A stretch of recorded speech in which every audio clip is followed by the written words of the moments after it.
Welcome to the SnoWest Show. I'm Ryan Harris, host of the SnoWest Show. We're hanging out at the Boise Snow Show, the Idaho Snowmobile Show.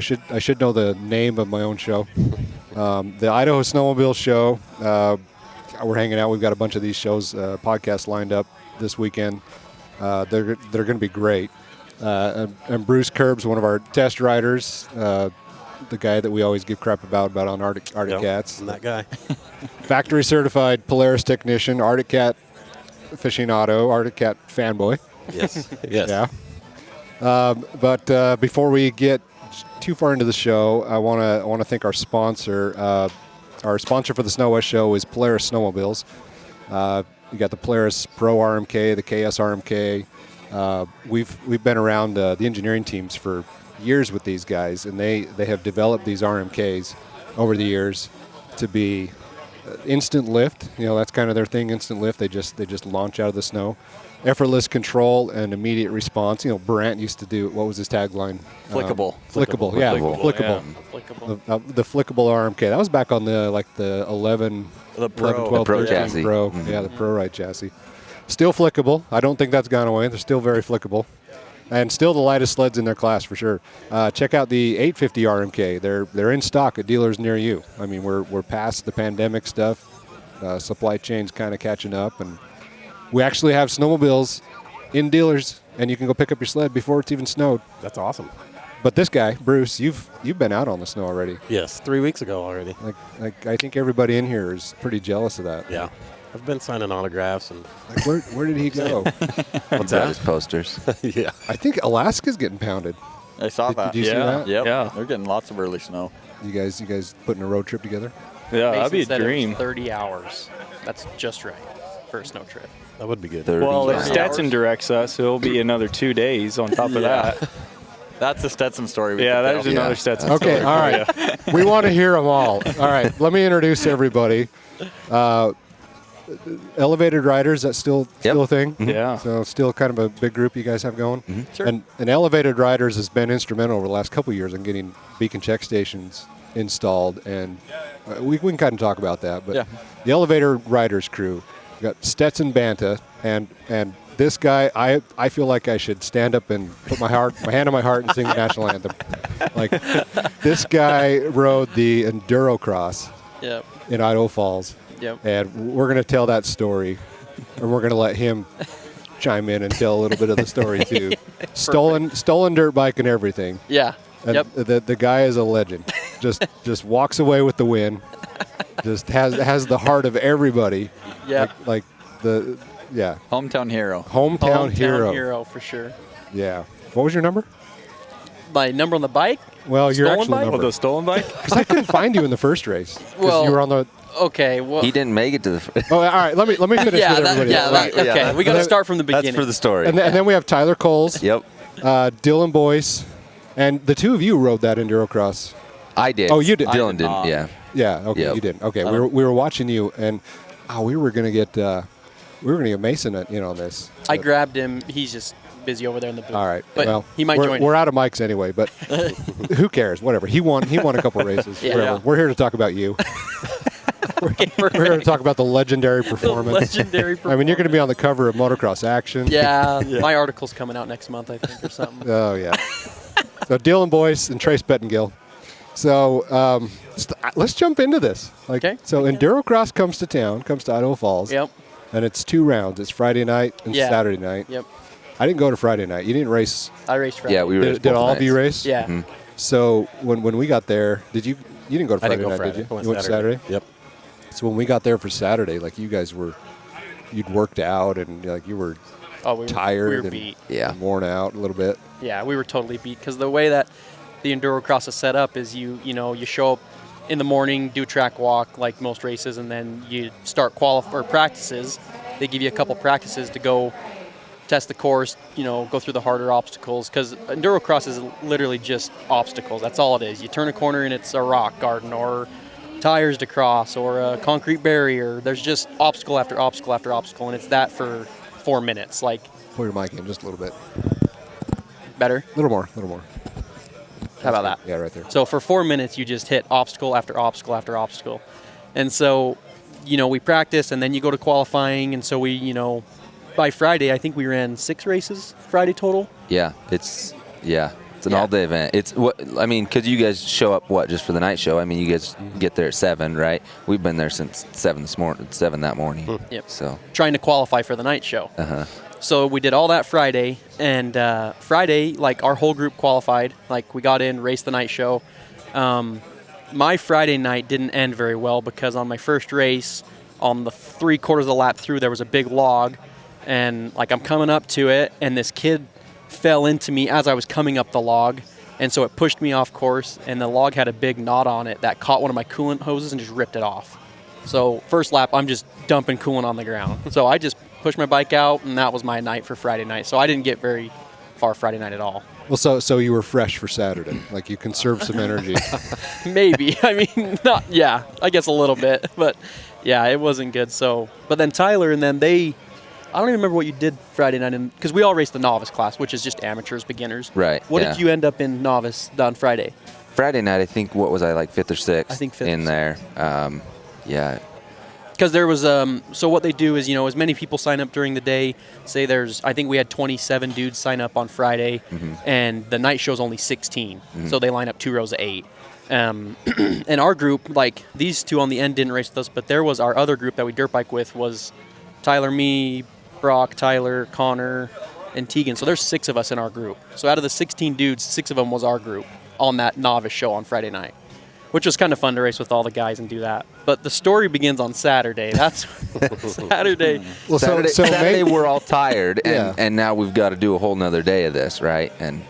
But you know the track. I mean, they changed it. Completely changed. That's right. They reversed it. Well, they reversed it and they changed. They kicked us out. I mean, it's probably like 11 o'clock, and they're like, "You guys got to get out of here. We're moving skidsters in." And they worked till like 2 or 3 in the morning, just changing up this track. They changed that course. So we practiced Friday morning. They changed the course for qualifying. We qualified, changed the course for the LCQ. They changed the course for the night show. It was a different course every time we rode it. Not like tons, but they would add a log here or move a tire here. So that course was different every time we went out. Yeah. So we have, from the snowmobile community, you got Keith Curtis, ran the vet class, 35 up, and won. Yep, won he won both nights. Yep. And just rode great. Oh, yeah. And you got Mason Rutledge, Skidoo ambassador and racer. Yep. And he ran the expert class?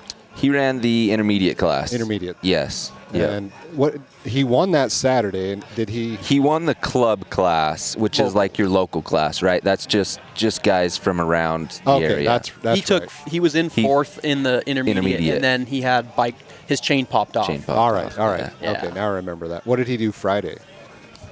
I don't remember. I think he was like 8th or 9th on Friday in the intermediate class. Intermediates. Yeah. Which a lot of people don't understand. To get that in because these guys are traveling the country doing this, right? And they come to our hometown, so we're like, well, we're going to sign up and try it. So to be able to do that and place to be in the night show, that's that's what I'm getting at. Like the pro class, like the Johnny Walkers, and those guys, they're like Cooper Webb, Cooper Abbott, Tristan Hart. Yeah, they're not even slowing down. They're making it look so easy. Yeah, and they look to me like if you took someone off the street, you grab somebody at this Snowmobile show and run them up Jackson. Yeah, like that's what it is. Keith Curtis going up Jackson is like Cooper Webb going around the Endurocross. 100%. Just no mistakes, smooth. The announcer at one point, he said, these pros are your top 10 in the world, and that is no joke. They're the world's best riders. But they go around. They just make it look easy, and it's fun watching them. But it's boring.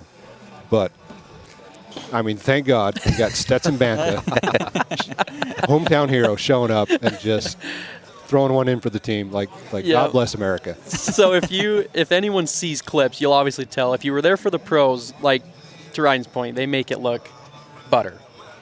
And then you get us amateurs out there after 13 races throughout the last couple days, and you throw us in those obstacles. It was pretty tired. I mean, so to build up to that race, we qualified all day, and what happened for me, which was unfortunate, is a lot of the guys that were in intermediate class the day before dropped down to novice when they didn't qualify for intermediate. So our class grew from 27 to 38 Yeah. between Friday to Saturday. So there was that many more dudes. So you got to qualify again Saturday. It all resets all over. Practice, qualifying, everything. Unfortunately, in my qualifying, they had 3 heats. They were taking the top 4, and I was 5th in my qualifying, so I was on the bubble. I went to the LCQ, and it was actually me and his brother in the LCQ together, and we had a run-in. I actually have a cool video. I landed on him, like full-on landed on him. Jumped a double. He singled the double, and I landed on his neck. So we went down, and a kid got around us, so I ended up being 3rd in LCQ. But then the Endurocross, they were really gracious and were like, hey, all you novice guys, because there were so many of you, it was the biggest tournament they had on novice. He's like, we're going to throw you guys in a race at the end. So whoever wants to show up, come race it. And at first I was done. I went back, changed. I was done racing. I was so beat, like dead.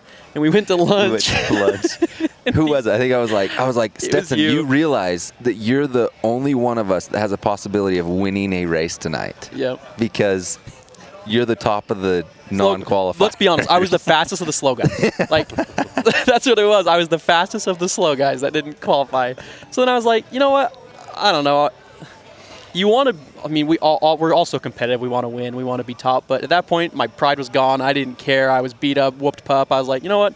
Sure, I'll go out and throw one more go at it and see if I can take a win. So this is the end of the night. The pros have ran their 3 motos. Pros are done. Everything's done. The night's done. The show's over at that point. Yeah. Like, done. And they announced that there's this local race. We got one more race for you. Yep. And nobody left.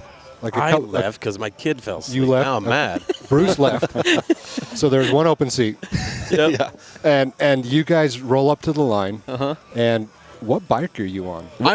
You're on your bike. I'm on my bike at this point. Because he's about to hold up the 30-second board. Yes, like they tell us get our engines going because they stage you because of the timing with the TV and production. They have to be pretty precise. So I'm at the line, we're ready, bikes are off, and they announce the race. 30-second board goes up, and I try to hit my start button. My bike won't start. It's just turning over. And I'm like, I literally vocally out loud said like, oh no, like this was the one, like, dang it. And so then You didn't say, oh no, I promise.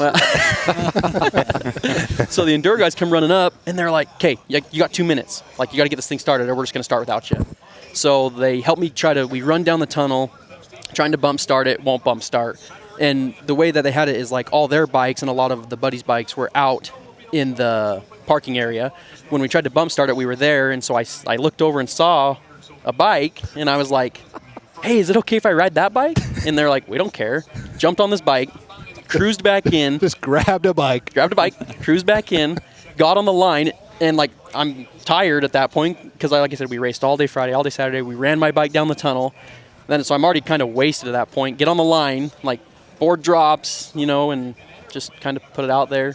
Made a mess of myself. Oh no, we're not brushing this race off. we're going into great detail.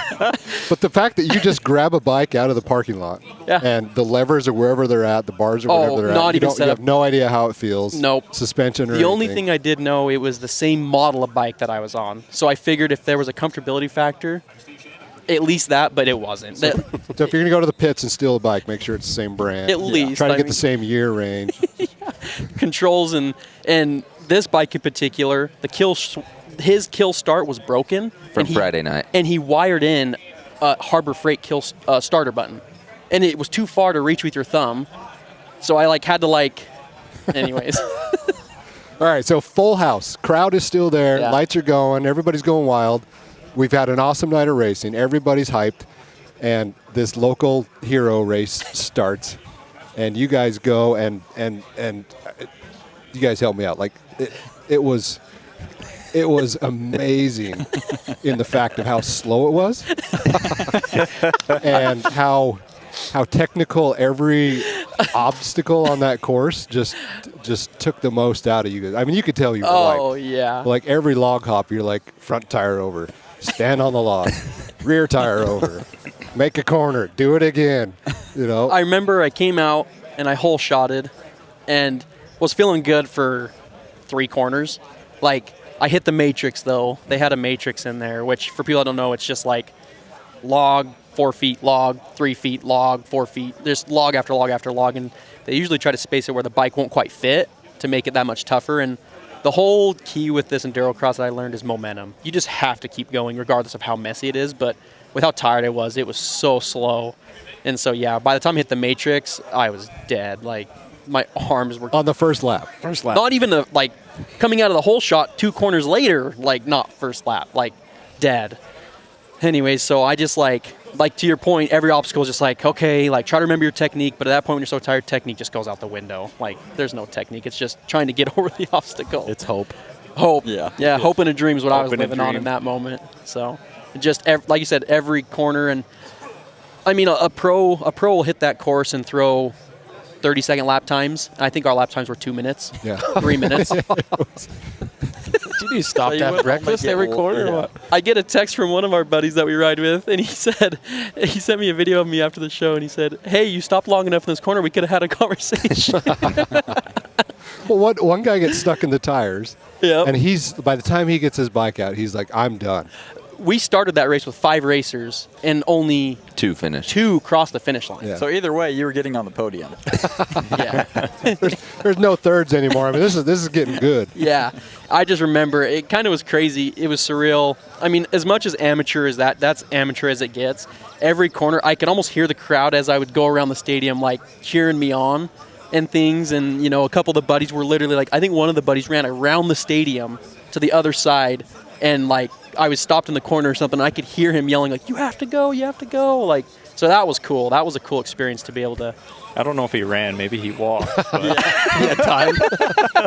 he went to the concession.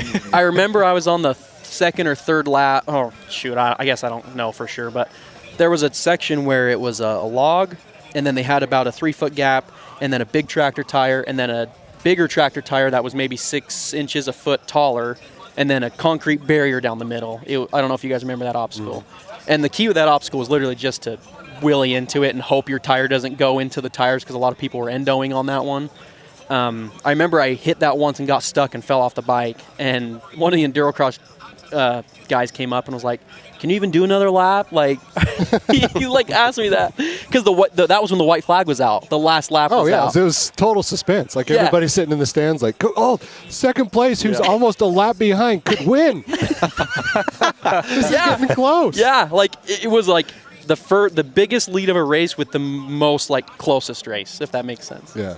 He was a lap behind, but if I made one mistake and gave up, he could have just pushed through and won. Literally. So I remember I even told the guy, I was like, I have to. That's what I told him. When he's like, "Can you do another lap?" I was like, I have to. I don't have a choice. Because I want to win. I remember watching the pros, and my wife and I were rooting for Colton Hacker because he's an Idaho boy. Mm-hmm. And he started in the third heat. He started out front in the third moto. Yep. Started out front, somebody went down in front of him, so he got held up, and then got passed, and then you can't make up ground unless somebody else gets held up by a fallen rider. And they would go through what you were talking about, the tires and that concrete barrier. Yeah. They'd line up with the sidewalls and just go over the tires, no big deal. But it was kind of a boring race watching the pros because they're so fast and so good. But you guys get out there, and it's every log is a challenge, and the whole crowd's just standing up and just cheering for you because it's relatable. It's what everybody in the stands would be doing if they were out there themselves. Yeah, I was talking to a few people, and they kept saying that. They kept saying, we're here for the pros because they're amazing cool in their own aspect. Yeah. But we're here for the amateurs and the crashes and the wrecks and the absolute mayhem it could be. We've got so many clips of us just going over the bars and crashing, and I think I ran Tyler over twice in one race. If Stetson Banta is ever in your heat, just opt out to go to the next one, because he'll just run you over, land on top of you. He doesn't care. Oh, yeah, man. I don't. Yeah. But so you run out of time. You're on the last lap, and you're about half a lap lead, right? Yeah, and probably. You get hung up again, and you stop, and you just rest. Yeah, I was in the corner, just stopped. And Just his you were bike right off, before the sits finish on the line. ground. Yep. And so the second place guy is slowly catching up, and so it's man, is this gonna be a photo finish? These two dudes going over the line, at the very last second together, Yeah. and the crowd's just into it, and then you get your bike going, Yep. and get it and roll it over that finish line. Yeah. And the fireworks go off, the lights are going crazy, and the national anthem's playing, and people are standing up saluting you. I mean, it was just, was just wild. This is a funny story about that. So the race ends. I like can't even breathe. I'm just dead. Interview, whatever. And I don't even remember what I said, but I'm standing there after, and I never thought like I'm standing there and there's this. He had to be 25, maybe 30-year-old Spanish dude standing there, and he's yelling at me, and he's yelling for my goggles. He's like, "I want your goggles. I want your goggles." And I didn't wear goggles the whole weekend because it's so slow and so watered that there's no dust factor. And just with the air restriction, I was like, I'm not wearing goggles. And so I was like, I don't have goggles. I'm not throwing you goggles. And he's like, your helmet. And I was like, I'm not giving you my helmet. No. And he's like, your boots. Give me your boots. And I was like, no. And he's like, how about your jersey? And I was like, okay, that'll work. I took this sweaty, nasty jersey off that I wore for 2 days, and I threw it to this 25-year-old Spanish dude in the crowd. I mean, you're a legend. Legend. He's probably got that thing in one of those framed boxes, and it's like over Shadow his desk. box? Yeah. Yeah. Hope he washes it. Oh, and he's like, I'll never forget that race. I'll never forget Stetson Banta. Oh, jeez. That's awesome. The announcer, he didn't know who I was because I was on that Well, nobody knew who he. stolen bike. No, the stolen bike, though, the number was different. Yeah. He's like, I don't know whose bike that is. Yeah, it was funny. Well, when you rolled back in on that, we didn't know where you were. Like, Yeah. where'd Stetson? I thought Stetson was in here. Yep. And then, yeah, they were announcing that stuff, but Crazy. oh, that was wild. I would do it again. I'd do Endurocross again, maybe with a little more training, but All right. Well, so we were on that ride that was a few years ago with Riley and Dave Yeah. Probably 2-3 years ago now. up Pine Creek. Pine Creek. And I think we could still see the roof of the trailer. if you look down far enough, yeah. yeah. And had a creek crossing and Yeah. another good Stetson story. And You know, I'm you had a glad. good vantage point on that one, didn't Would you? you Yeah, sit on we every were podcast? watching from the other side. It was pretty funny. Trace has been Oh yeah, we've neck all deep in that same we've all creek. been in that creek. I was up to my waist in it. One point, we were Okay. following Mason coming out, but Here's the that's another difference. story. Here's the difference, though. The creek crossings, when like Trace got in it or Mason gets in it, like they were doing something cool or like trying to jump this thing. Like mine was just like a. And this is sledding, by the way, just so Yeah. everybody listening. Yeah, knows. we're changing to snow We season. switched back to Yeah. snowmobiling. Yeah. Here's my view of it. So I knew Ryan a little bit, and it was like, hey, we're going with Ryan. He's gonna bring his camera, so I'm stoked. Like I had never really been to where you were gonna take photos and stuff, so I was already a little jittery, nervous, but like stoked to go ride with you. And then we get in there, and like I'm not like the best rider, but I get around. Like I do fine. I don't, whatever.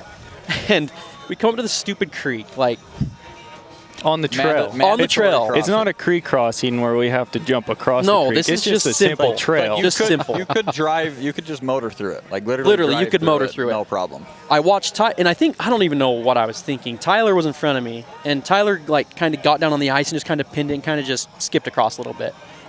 And I went down there thinking, and I'm trying to remember, I think in my mind I was thinking to do the same thing, but then there was a huge boulder right where Tyler hit, and I think the last second I was like, no, because I might hit my skid plate on it and bust something. So I like kind of just went on the rock and then just rolled off of it into the creek. Well, we had told you. We said just don't look at the rock. Like go whatever you do, go around the rock. No, I hit So it. instead, Stetson stared at the rock. Stetson stopped on it, teetered. aims for it. Yeah. And like, Yeah. and not, Balances on it High perfectly. centers. and this isn't in fast. slow This is motion slow. pitch. Like pulled onto it, rolled into the creek. And it was a wide creek. Like it was, it's a it was big not an creek. easy crossing. And it's backcountry. It's not like a groomed trail or anything. No, but still, I mean, I've done that. I've crossed that creek right there 100 times. That's funny. Rolled And into the was- creek. This was just out of the trailer. Yeah. A mile, not even. mile. Yeah, Oh, we Yeah. were still Mile. warming up sleds. I think Yeah. my Yeah. sled was like 92 degrees. Like Yeah. we're still just getting That's up awesome. the road. So it rolls into the creek, and I don't remember. Actually, you out of all the friends started laughing. Yeah. Funny. I pulled my phone out. Oh, we were all recorded. Yeah. It was so funny because we knew that Stetson was a little jittery because he thought Ryan was going to intimidate him and take all these pictures. Which he did. And so Which I did. I mean, to be fair, I did. yeah. And so Stetson, it was so funny because we were 5 minutes in and Ryan's got the camera out and the pictures he's taking of Stetson is him upside down in this creek. We get the sled out, pull the spark plugs, and do you remember that video when I did that first pull? And Yeah, like when your sled's upside a down. gallon of water And it's just spitting pours water. out. Every pull, it's just And Dave was just laughing his butt off. He was. thought it was so funny. But the good thing is, like, put the spark plugs back in, put her back together, and we rode the rest of the day. Well, that's the thing about riding with Dave, though. Like, Dave lives for that. Yeah. Like he'll find somebody in the group, like maybe not intentionally, But Dave's whole idea. What is he? What's his saying? Shithole. Wait, you're gonna put your dick in the dirt. Okay. The old R&D saying. Yeah. So they're singling somebody out. Yeah. It's like a wolf on a pack of elk. Like they're looking for somebody to put in the creek. Yeah. Yeah. And so I show up, and I hadn't ridden with you guys. I've been around Dave and Riley a little bit, but I didn't know you guys that well. And so I kind of hang back, and you just kind of watch for the cues. And You were prepared. And a couple of us were across, and then everybody's pulling their phones out when Stetson's going. Like, oh, so this is the guy. Okay. All right, this is going on the gram. True. I mean, you lived up to it. It was great. I've always told my group of friends that, like, I'm not going to be, top rider doing the coolest stuff, but you guys will laugh all day. That's all it's about to me. It's just, no matter what, we're going to be laughing. Whether it's dirt biking or snowmobiling or just hanging out, we will have a good time. Yeah. It was fun. So, and then you had another story that you wanted to get into. Our Canada story. Or which time? Which one? The one with Trace in the creek, or the one where Stetson took us? I want to hear Trace in the creek. Trace is over there being all quiet. Yeah, he's like, don't bring this up. Don't bring this up. Mason's got a good video of that one, I think. Still, I don't know. Following Mason around, it's going to get technical. And then Mason, he always chooses the hardest line, and then he'll get to the top, and he'll turn around and watch everyone go up because he knows it's going to be a shit show, literally. And so we're going down. We're on this way out, aren't we? Yeah, it was dark. It was getting dark. Yeah. We were out of gas. And it's easier for Mason because he always takes the fresh line. Yeah. First one, and he's like, what's your guys' problem? There's no snow left. Literally, no snow left. We're going literally across. We're in driving the creek. down this creek, yes. Yeah. Flowing water Underneath as of us. Yes. Yeah. So somebody's going to end up in the water. And Mason plows through, Dylan plows through, Tyler plows through, and there's just nothing left. You can't get out. There's just a sidewall on the left of you, just trees to the right of you. You can't get out of the creek. So I'm just like, I got to full pin it. I try to make it. I don't know. My clutch slipped. It got wet. It got wet somehow. It got wet somehow. But the water was literally wet somehow. Next thing you know, he's up to his headlights. Yeah, the water was to my headlights. Yeah. Wow. And I'm like, oh my gosh. And Mason's like, well, how are we going to get this out? But first, like you say, Mason, Tyler had all crossed, and we were just waiting in this meadow. We're like we can pretty much see the truck. Like, we're right there. Because it's the same creek. It's literally the same creek. Yeah. Just a little farther up. A different ravine. And we're like, I wonder what's going on. Like, I bet someone's in the creek. So we go back, and Trace's snowmobile's in the creek, just creating a dam. Water's like up and over the tunnel now. Yeah. And we're just kind of standing there like, well, what are you going to do? Like, you're already wet. Yeah, I'm already wet. So I'm like, whatever. So I just jump right into it. And I didn't realize how deep it was. It goes all the way up to my waist. I'm like, oh my gosh. We pull it out. We dry the belt off, and it starts just fine. I didn't suck no water in the motor or nothing. That was really surprising, but it was a long, cold ride out, and we were not that far from the truck. Yeah. We got to the truck, and I took both of my boots and dumped them out, and those things were full of water. And Dylan, we took his truck and trailer, and it was a new trailer. He didn't even have a heater in his trailer. No heater. And I have no spare socks, no nothing. Because when we usually ride, we ride pretty hard. Like, we don't really wear a mid-layer. We're just straight base layer and then onesie or pant and coat bib. So we literally have nothing. Oh, man. I sat in the front seat. Yeah. Did you sit in the middle? Sure your feet I should have between Stetson and Tyler. I would have warmed up good. No, I sat in the front, turned the heated seat on, and I was just sitting there shaking, feeling like I have hypothermia. Yeah. And I don't have a lot of meat on my bones. I'm a pretty skinny kid, so I get cold pretty easily. But, oh, man, that was another time being in the creek. Stetson's not the only one. I'm not the only one. Yeah. Mason's been in this creek, too, but he was doing something cool. But Mason has been in this creek. Yeah, I saw 2 sleds engulfed in that last year. Yeah, so Mason goes to do we were, again, on our way out, getting dark. This is when everything goes bad. Yeah. Either the very beginning or the end. Like, it's always good in the middle. So we're on our way out, and it was a big group. It was one of those Dave rides with 28 people. Yeah, we started with 28 people. Didn't end by with the that. end, we had like 12. and we're heading out, and Mason goes to do a re-entry. We have a creek right below him. Loses it. Snowmobile you remember what head first happened? into Because the. all of us have our fuel lights on. So as soon as he goes to do the re-entry and his sled's up, it dies. The snowmobile comes down, just straight into the creek, and it was we had a ton of snow at low elevation last year. So this hole was probably 10, 12 feet deep. So we're down there with ropes trying to get the snowmobile out of the water. We towed him home, and yeah, because he did hydrolock his, which is some poor sucker has that sled somewhere now. Yeah. But another time, my brother-in-law and my wife went on a ride. Oh, I remember this picture. Brand new race sled. Had 0 miles from the time we loaded it. Within 2 miles, that snowmobile was also creating a dam in this same exact creek, running over the headlights. And the worst part is there was 2 shelves of ice. There was an ice shelf, probably 6 inches of water, with water running on top of the other ice. Well, my brother-in-law was trying to follow me over to this area that I was playing in, and he just kind of went for it and dove one ski under the ice. So to get the snowmobile out, I had the ice road trucker cut half the creek around my ski. Yeah, it was brand new. So that creek has claimed many. I don't know if you guys know. There's other places. No, if anybody wants to go riding, we'd be more than happy to take you to this creek. I'm not going with you guys. That's the only place we ride. It's literally the only place we ride. It's like batting average. It's 700. The majority of the time somebody's in the creek in this ride. It sounds like. If you on a Wednesday, Friday, Saturday during the winter, you will find us in that canyon, in that creek. I don't know why we keep going back. We love it. Well, I don't know why you go there in the first place. The parking sucks. It's a little turnout on the side of the highway. Yeah. Sometimes there's no turnout if they haven't plowed it yet. Yeah. I don't know why you don't just drive another 10 minutes. I don't know. No water. That's literally the only canyon where there's a river. That's part of the enticing part, though. Yeah. We love it. It's initiation. You have to get across it to keep riding. Yeah. Yeah. Well, but now everybody's going to be like, oh, it's your sled for sale? Never mind. No. I'll find something You have to else. cut our names out at the beginning. For the record, mine has never been in the water, and my sled is for sale. Oh, man. No, we've had a good time. Well, it sounds like it, but I don't think I'm going to ride with you anymore. That's half the reason why I don't ride with Dave anymore.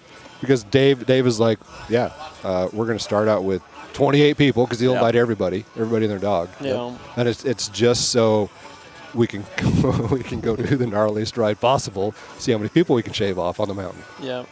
And come back with a handful.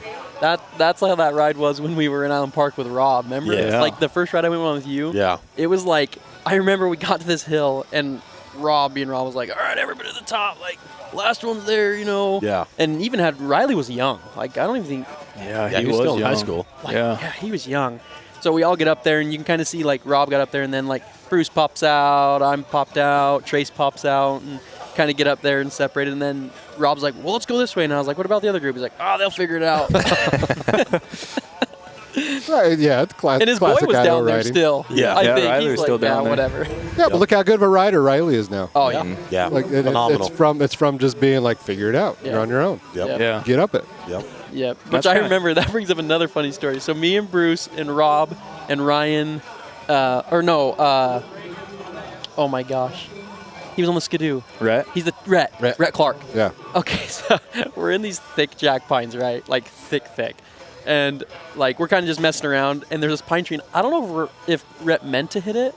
Do you remember the pine tree? I don't know if he meant to, but He took the Skidoo and maybe like 10-foot tall pine tree, and he goes up it, like climbs it perfectly, and it bends over, and then it just rolls on top of him. The sled just rolls off the tree right on top of it. it was pretty good. It was so funny. It was one of those slow motion moments. You're just like, oh, and then it lands on top of him. Yeah. It's so funny. Yeah. It's tough riding with a big group. Oh, yeah. You've got to go into a big group with the mentality of like, I'm here by myself, and I ran into them on the mountain. Yep. And if at any time I can leave, like if there's a big one of those big group rides, I'm always like, I'm driving myself there. I'm not riding with somebody. I'll meet you there, and I got to leave at 2. Yeah. you know? Because I'm just throwing that out there. So when you guys start getting stupid, I'm going home. I'm out. Yeah. That's I'll see. I'm not tying on and pulling a sled out of the water. We went with a big group to Canada like that. There was 12 of us. Yeah. There was 12 of us in Canada, and it ended up being almost 2 groups because that many people's just hard to keep track of and make sure Oh, you're yeah. hitting all your safety protocols and things. So it's better to ride in those 4 to 5 people groups. Well, when you're in new territory, for sure. Exactly. But when you're in Yeah. your backyard, like what you're Yeah. talking about. Oh like- yeah, backyard you definitely, but up there in Canada, I remember that. Just we all rode together first day, and then we just started breaking off in our kind of separate group. Like this pickup is this group, and this pickup's this group. So Yeah. I mean, Trailer full, trailer full. yeah. Yeah. Are you guys all racing? You doing hill climbs? Nope, I stopped No. hill climbing like 4 years ago. And I stopped this last year. Why? Oh, just I think to focus more on backcountry, just to have fun with it. Yeah. Yeah, the racing is a lot. I'm no bad against it or what, but it is a lot. It takes a lot of time, takes a lot of money, it's a lot of dedication, and I think maybe it was just kind of taking fun out of it. I just need to focus on riding. Yeah. It's tough. I ran it way back, 99, 2000, 2001. Yep. The hill climb circuit, and then I did snowcross before then. Snowcross I enjoyed because you're riding a snowmobile a lot more. Right. Yeah. Yeah. And that's what I say. I mean, a lot of time, a lot of money for. I mean, the weekend you're getting 5 minutes of riding, Yeah. so it's a lot. Yeah. But Yeah. Are you still going? I'm retired. Hanging it up, huh? Hanging it up. I got second place at Jackson to a snowcrosser, so I figured I should probably hang it up. But the snowcrosser was piloted by Garth Kaufman. yeah. Oh, yeah. Yeah. I remember we did one in, I think it was 2000. We were up at Flathead Lake, Montana. Yeah. Up at that ski resort. Yeah. And Jeremy Crapo Yeah. showed up just on an XC700 short track, Yep. like 121. And so we've all got our mod mountain sleds, and it's a course. It's not very steep, so there's Yeah. a lot of jumps and stuff in it. And we're like, yeah, we're doing pretty good. And then here goes Jeremy Crapo just and just beats us by like 10 seconds. Yeah. And we're like, okay, we're on the wrong sled. Yeah. Yeah. This is a short track sled. Yeah. But yeah, when a snowcrosser, I mean, those guys are tough. And Garth's Yeah. done some stuff like Yeah. Yeah, Garth's an animal. He some can experience. pilot those so well. Yeah, and it doesn't matter what he's on. Yeah. Yeah, he's good at what he does. Naturally talented snowmobile driver. It's so weird seeing some of these guys on skidoos now. You know, Yeah. Garth and the funniest thing with all that is Kirk Hibbert is tuning skidoos. Yeah. Who'd thought? Their Who'd have secret thought? weapon. Yeah. And it's, Yeah. you would have never like I could handle anybody else out there like going to a different brand, but Kirk Hibbert working on a skidoo is just like not wow, this world's gone to hell. Yeah, Wrong. it's over. It's all done. No, yeah, that's why I'm excited because I quit 3 or 4 years ago. You know, starting a family and wife going through school, and finances was hard, especially when you're racing. I mean, even semi-pro, you're spending $500-600 a weekend to go race, and even if you sweep a weekend, you're getting $500-600 back. Like Maybe. So it's hard to keep things flowing, but I'm excited this year because hopefully we have a good snow year, and this will be the first year in 5-6 years that our group we'll be all here backcountry oriented, focused on that. So I think it's going to be a lot of fun to get back out and make more of these memories. Yeah, getting back to the roots. Yeah, exactly. Getting back Where to it the all road. started. Well, it'd be cheaper to just roll up on a Thursday when everybody's setting up in the pits and just walk over to Keith and hand him $500, For sure. and then just go leave and go ride home. And your Yeah, dignity that's how I stays felt a lot of intact. times. Yeah, that's what it was. I mean, yeah, it was fun though. I did like racing. It was fun, but Oh yeah, it is fun. it's fun. Yeah. I liked racing when I made it past gate 1. Yeah. We had a. Is that another Our, story? Oh, that's yeah, another dude. story. Yeah, our- my racing career was not good. When that light turned green, Trace forgot anything he ever knew about snowmobiles. I know I'm fast, but sometimes I forget how fast I can be and forget that there's a break. How many first corners did you blow? All of them? On what course? Yeah. I don't know. I've blown quite a few first corners. There was That's the thing. the race he's talking about. Pinedale. So it started with, we were like, oh yeah, we're gonna race RMSHA. So we show up to Afton, first race of the year, and Afton's no joke. Like Afton will beat you up. It's point shoot. It is a point shoot. I've And done we that one. show It's up, wild. no screws in our track. If you want to have a Stetson no, story, not only was it no screws, it was Tyler's wife's sled that we were all gonna race. Yeah. Oh yeah. I like that team. Yeah. I'll race that sled. if you want a Stetson story, you need to talk to Tyson Thomas about his advice he gave me. So we were getting ready to go to Afton, and that particular year it had rained on Afton. So along with the arty logs and rocks, we had ice. and I'm on a 18 Mountain Cat, 3-inch, not cut, not screwed, no braces. Long this track. Is bone Long stock track. mountain sled. And I remember showing up, and Tyson Thomas was like, "What are you doing?" And I was like, "I'm going to race." And he's like, "Idiot. Like, what are you doing? Like, you're not even going to make it past the gate." And I was like, "Okay." And then Brad Sharp, old Arctic Cat racer, he was like begging me to pull my snowmobile in his trailer so we can cut and screw the track. He was begging me to do it. He's like, "This is unsafe. You can't do this." And I was like, "I'm fine. It'll be fine. Like, no big deal." Fine. And I actually qualified and had my best rim shot finish that race. Yeah. That's funny. We all made it over the top that race. If any of you are familiar with Afton, you come through the lights, and right as you start to climb is the steepest section of the mountain. And I remember seeing Stetson just Jumping. and just just fishtailing, trying to get it to hook and do anything. Rose True. like, oh, he's gonna start sliding down that mountain backwards, full pin. Very true. That was funny. I mean, Yeah. I wouldn't recommend it. If you're going to race, do it right. But Yeah. yeah, that was funny. Yeah, but after we did that, so Trace and I were like, all right, we're gonna race. So we went in and Bought a sled together. Bought a sled. It was a piece of crap. It was clapped out, Yep. and It only tacked like, what, 7,000 RPM? yeah, and we didn't ever touch it.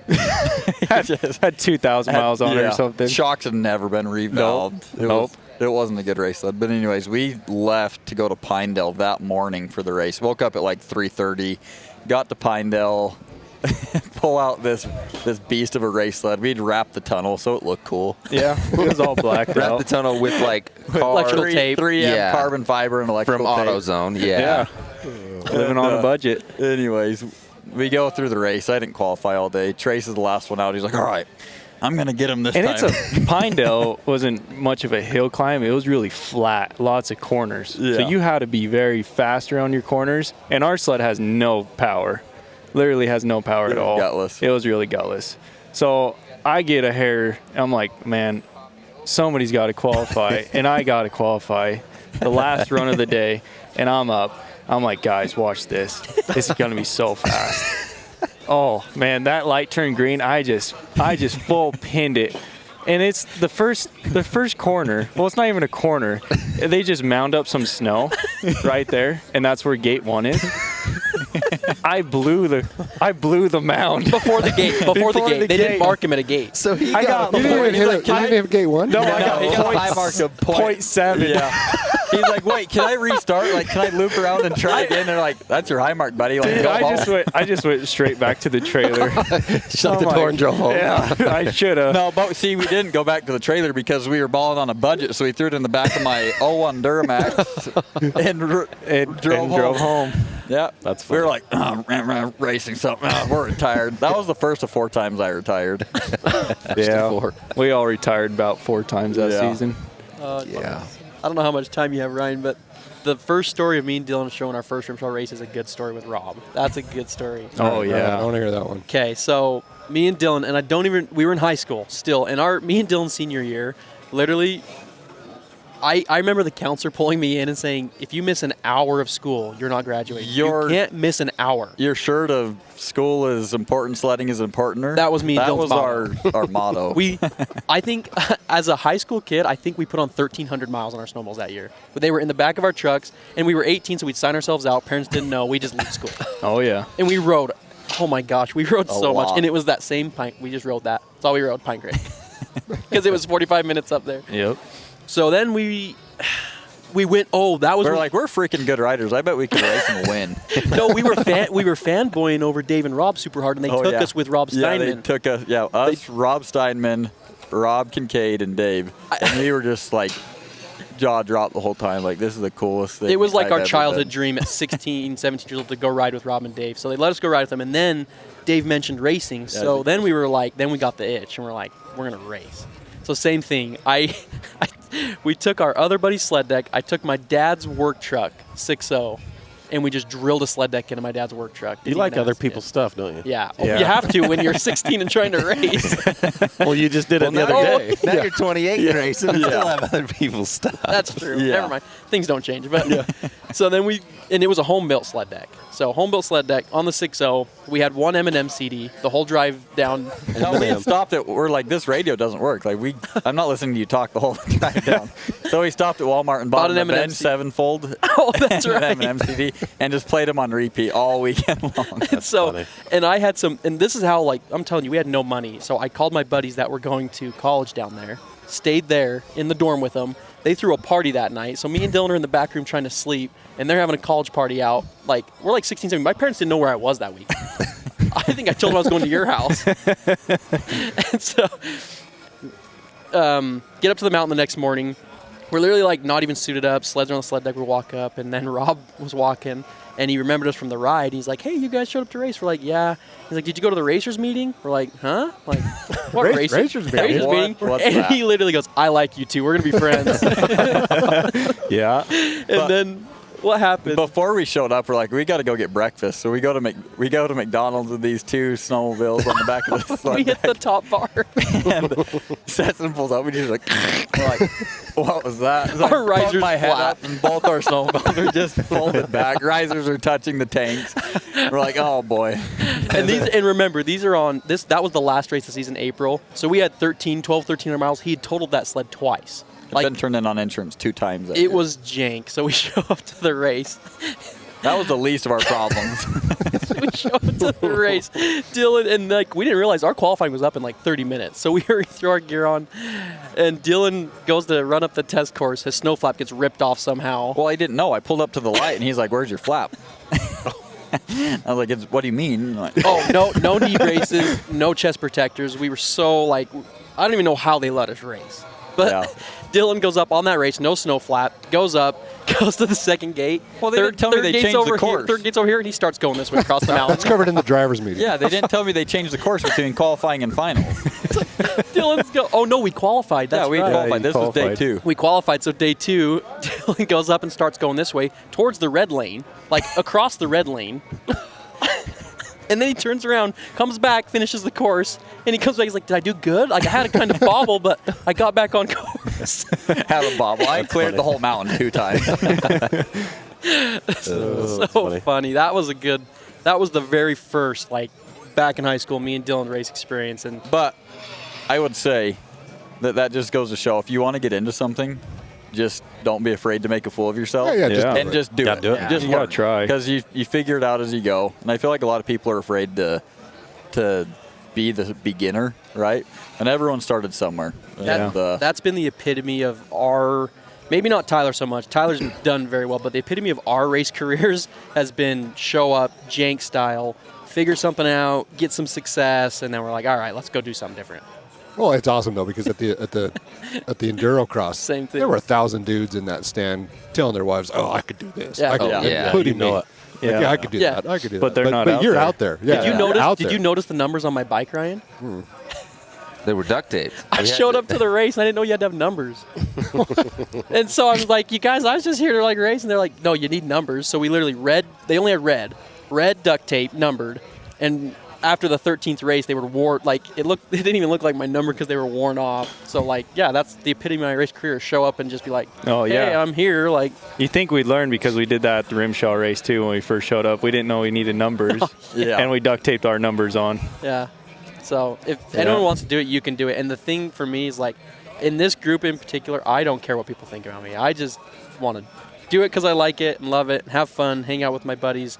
So I don't care what people think. I don't care what people say. I'm just there to have a good time. Well, it's like Yeah. that kid that won had to be the expert class at the Endurocross. The kid from down by Park City. Oh, yep. Showed up. He's wearing a hoodie Yep. Yeah. and black tape numbers on his bike. Yep. Yep. I mean, he had to be like that. Dude was fast, And he wasn't small. He could have ran was he? pro. No, Wasn't a pretty big kid. but he was what 17, 18 years old. Probably. No. They said he was 14, didn't he? No, that was a different. That was the junior, wasn't it? Yeah, that 14-year-old was the won? junior. That was the winner of the junior Well, class. but there was a kid that won 2 classes. I think it's that I know his name. I know who you're talking about. Yeah. Anyway, black tape on his Yep. bike, but Yep. he was fast. Like he was. Yeah, he was good. He could run with Keith. That's one thing I will say when it comes to dirt bikes, there's some good riders, like guys that everyday weekenders that could smoke, like they're fast. Shout out to Red Hot. Yeah. Brett Clark. Oh my Brett Clark probably could have done well. I feel like. Yeah. This is my one memory of Rhett Clark is we pull up to Idaho City, me, Stetson, and Trace, And Rhett just looks over and he goes, I only have one goal this weekend, and it's to beat you two. He did Sounds say like that. He did say, and I think he did. He did. Yeah, He did. smoked us. Yeah. Yeah. He's fast. He is is way so fast. Yeah, because snowmobiles, like I said, I feel like I can hold my own, but dirt bikes, oh, geez, no way. Like, Mason takes us on these dirt bike rides and just kills me every time. Like, his goal is to literally kill me. And we're just Like- dumb enough to keep going. My wife and him have cahooted something on the insurance policy on me because he's trying to kill me. He is. I Gets half the insurance.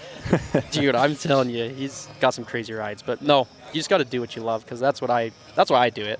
Yeah. I'm so just ready to just do it for fun, not worry Yeah, about your much. only chance of beating Red is hope that he gets distracted talking to somebody, and you just go.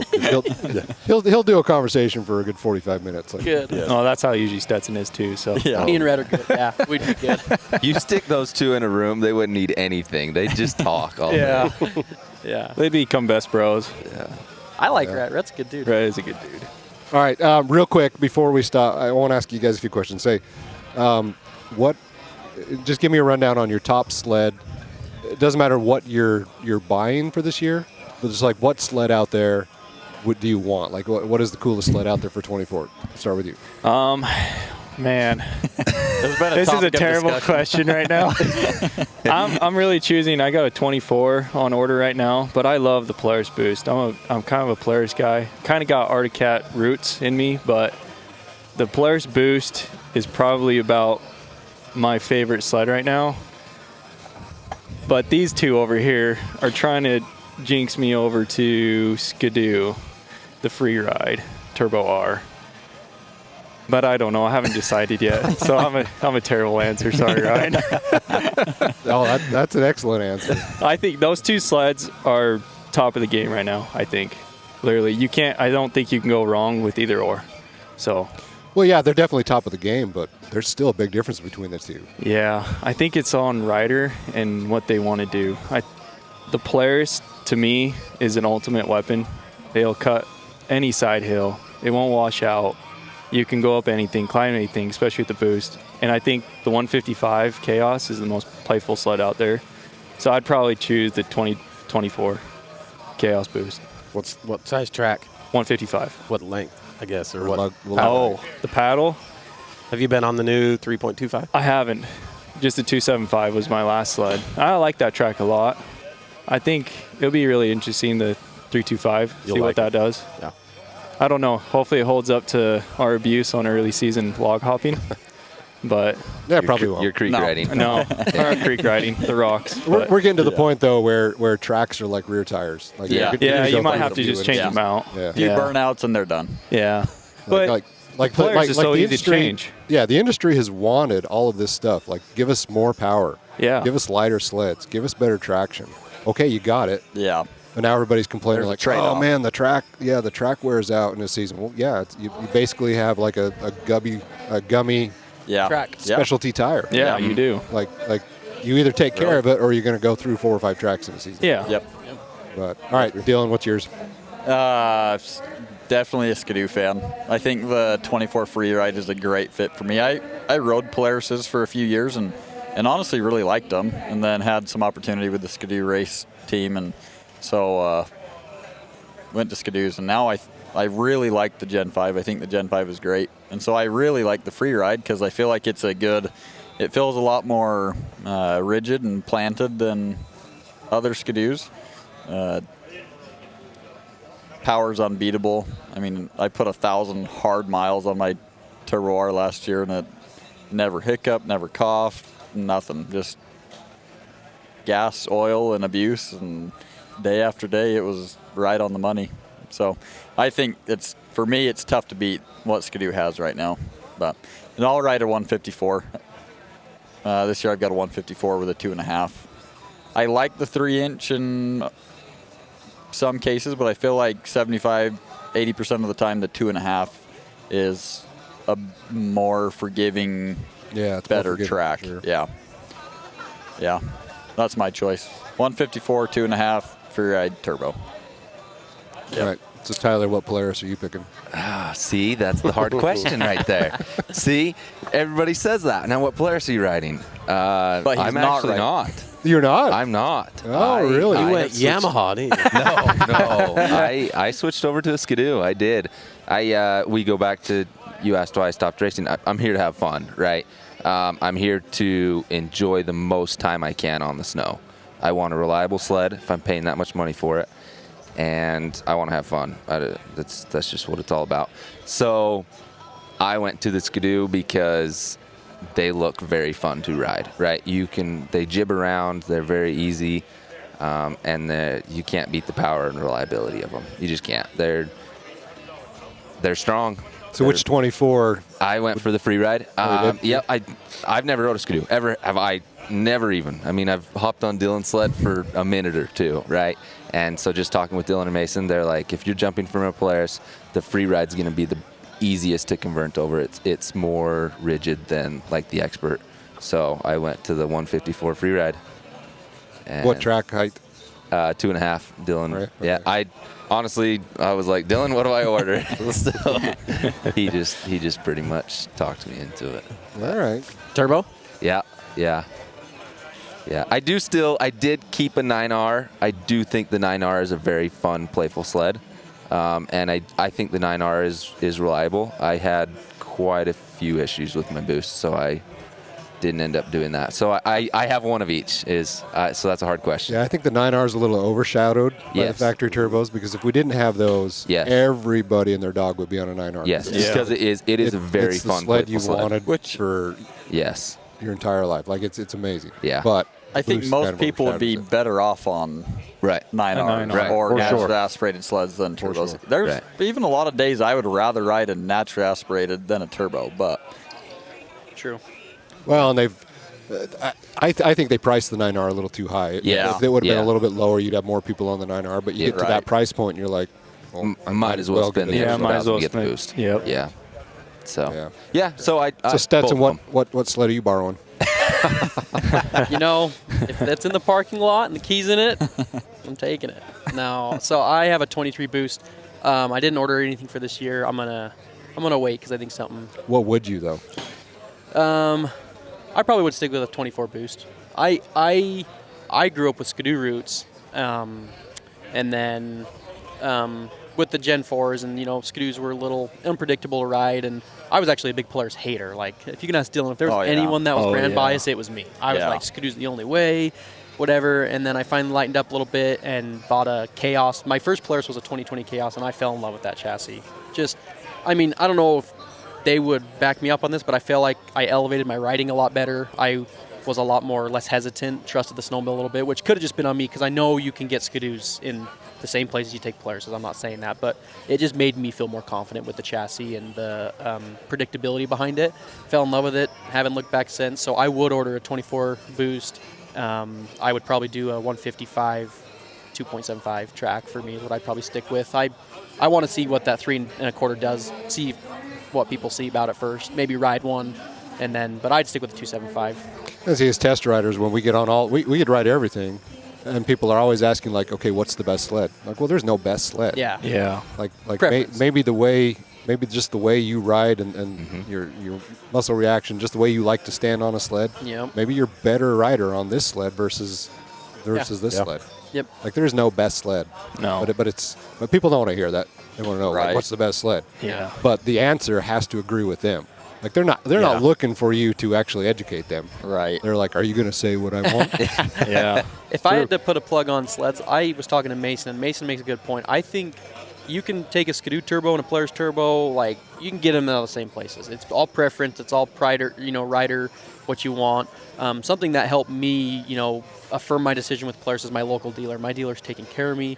They've helped me out. They've gone above and beyond. For me, if you can, as a consumer, find a dealer to help back you, because at the end of the day, like, you're not going to call Polaris up or Skidoo up with your problems or your issues. It's your dealer. You got to rely and focus on your dealer and work with them because they're going to help you in the long run. So my local dealer, Action Motorsports, is taking care of me to the nines. So that's why I will probably stick and stay with Polaris. Even through all the bad. Arctic Cat fans are the same way.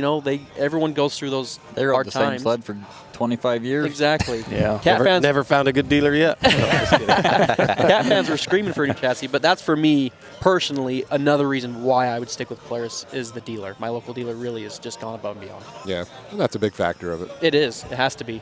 That's who you get your sleds from. It's who you work with on a daily basis. So. Well, and it's who you go to when it's like Friday night and, oh, I forgot to fix this or Yeah. this broke on my ride. I couldn't tell you how many Saturday mornings I was calling up them and being like, hey, I need this part. And he's like, okay, we'll get one for you. Like, Yeah. we'll steal it off this sled and get you on the snow today. 'Cause Yeah, they know they- how much it means to me. They know I work all summer and focus on getting ready for snowmobile season. So, like, I don't want to miss a day. Like, I want to be on the snow. cool. So, for me, shout out to dealers. Dealers is where it's at, Yeah, cool. regardless of brand. Yeah, brand loyalty is a farce, in my opinion. like, Find a good dealer. well, it's fine to get. It's for the consumer.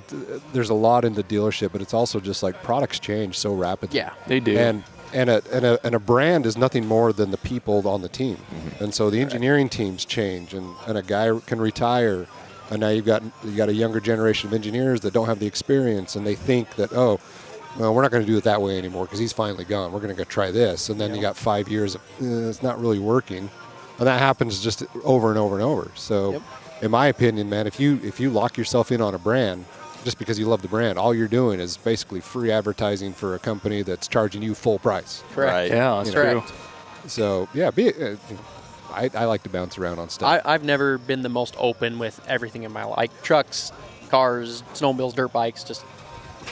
Dealer take care of me. Sure, I'm in. Yeah, well, that's a good approach. That's definitely a good approach. All right, we're going to wrap up here. Thanks for listening. Again, we have Trace Pettingill, Dylan Boyce, Tyler Cole, Stetson Banta from Elevated Riders, Bruce Kerbs, SnoWest Test Rider. I'm Ryan Harris. We want to thank Polaris Snowmobiles for sponsoring the podcast. Go to our YouTube channel, SnoWest Magazine, and check out all of our episodes. We've got a lot of good content on there. Done a lot of good interviews, and check out Polaris Snowmobiles at Polaris.com. Go to your local dealer. They've got 850 RMKs in stock. Go check those out. And guys, thanks for coming on. Thanks for having us. Appreciate it.